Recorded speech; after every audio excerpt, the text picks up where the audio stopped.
after World War II. My mother, Ingeborg Antonia, was born in 1940. She was one of the most generous people I've ever known, and she loved hospitality. She loved to cook for all of my friends, all of her family, all of my dad's family, of our extended family. So what it usually looked like is that my mom pre-prepared a set of appetizers. One of her favorites were these spicy sardine-filled eggs that she prepared very beautifully, also in this kind of 1970s style. She usually attached little flags. So when we had friends from a family from Italy, she usually attached Italian flags.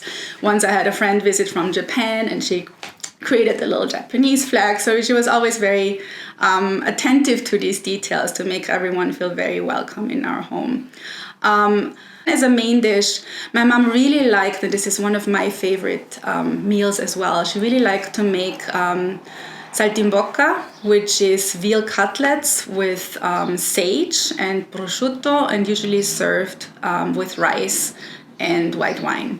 So you also asked about the drinks that were served. My mom really, really liked limoncello, so we oftentimes served limoncello as an aperitif.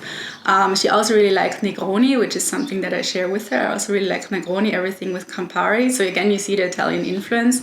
And then my parents actually prefer to drink wine over beer, which is another difference between Austrians and Germans. I think Germans prefer beer, Austrians generally prefer wine. There's some pretty good wine from South Tyrol that we usually used, even though my dad also really likes South American, especially Chilean and Argentinian wine. And then as for dessert, it really varied. For Christmas, my mom made these amazing Christmas cookies, and I actually have a picture that I'm happy to share with you, where you see the range and the array of these beautiful cookies. One of my favorites, aside from the Vanillekipferln, are the Linzeraugen, which means eyes from Linz. And they're called eyes because they're basically these double cookies that you fill with jam, usually the amazing apricot jam my mom made herself. And then they have little holes, like 3 little holes in them, and those are the eyes. And so those are some of my favorite Christmas cookies that my mom served.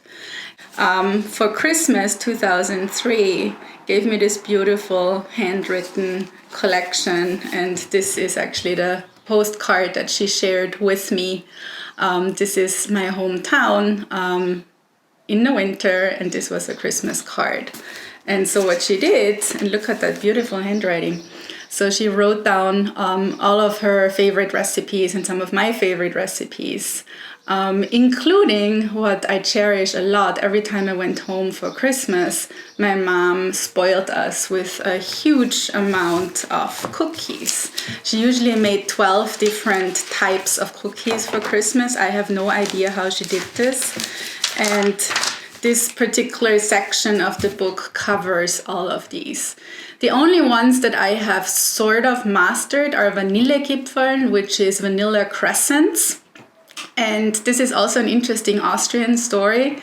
So the croissant or the crescent is very prominent in Austrian cooking, especially Viennese cooking, but also in Tyrolean cooking. And it's that prominent because the Ottoman Empire, of course, was in conflict with the Austro-Hungarian Empire at least twice in the last 450 years. And so when the Turks were at the doors of Vienna, and the Viennese finally were able to push them back to celebrate victory over the Turks, the Viennese created this crescent-shaped dessert, which is known in France as the croissant, and which we know as a Kipferl.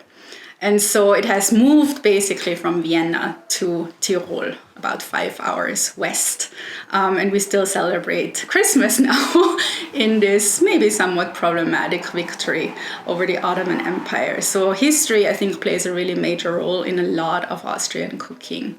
And as I mentioned before, there's so many different influences in Austrian cuisine. Austrian cuisine is really a mutt, like all Austrians are, I think. We're a big mix of Central Europeans, Southeastern Europeans, Italians, Bavarians. Bavaria is maybe the part of Germany that is closest to us, but I always feel much closer to Central Europe and especially to Italy than I do to Germany, for example, even though I share a language with Germany.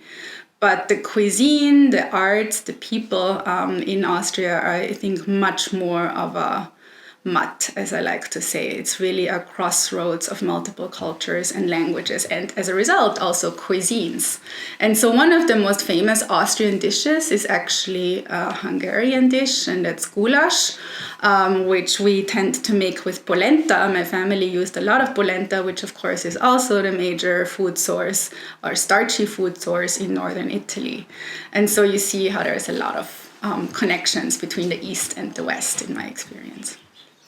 The goulash, what's really important, I think, is that you get the right cut of meat. And I had a terrible experience here in El Paso once when I just went and bought beef, and I thought it doesn't matter what cut it is, it needs to be a rather fatty cut.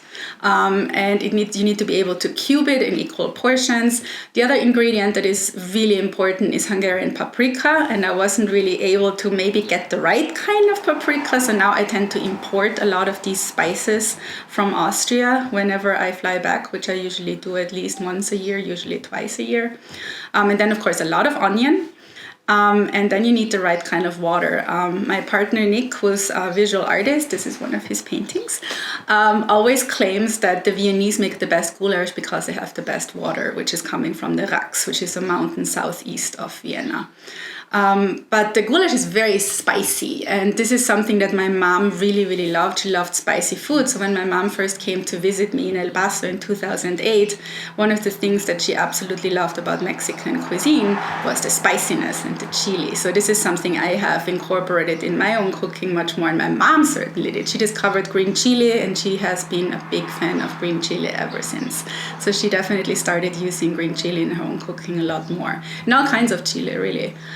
Which now are much more widely available in Austria as well.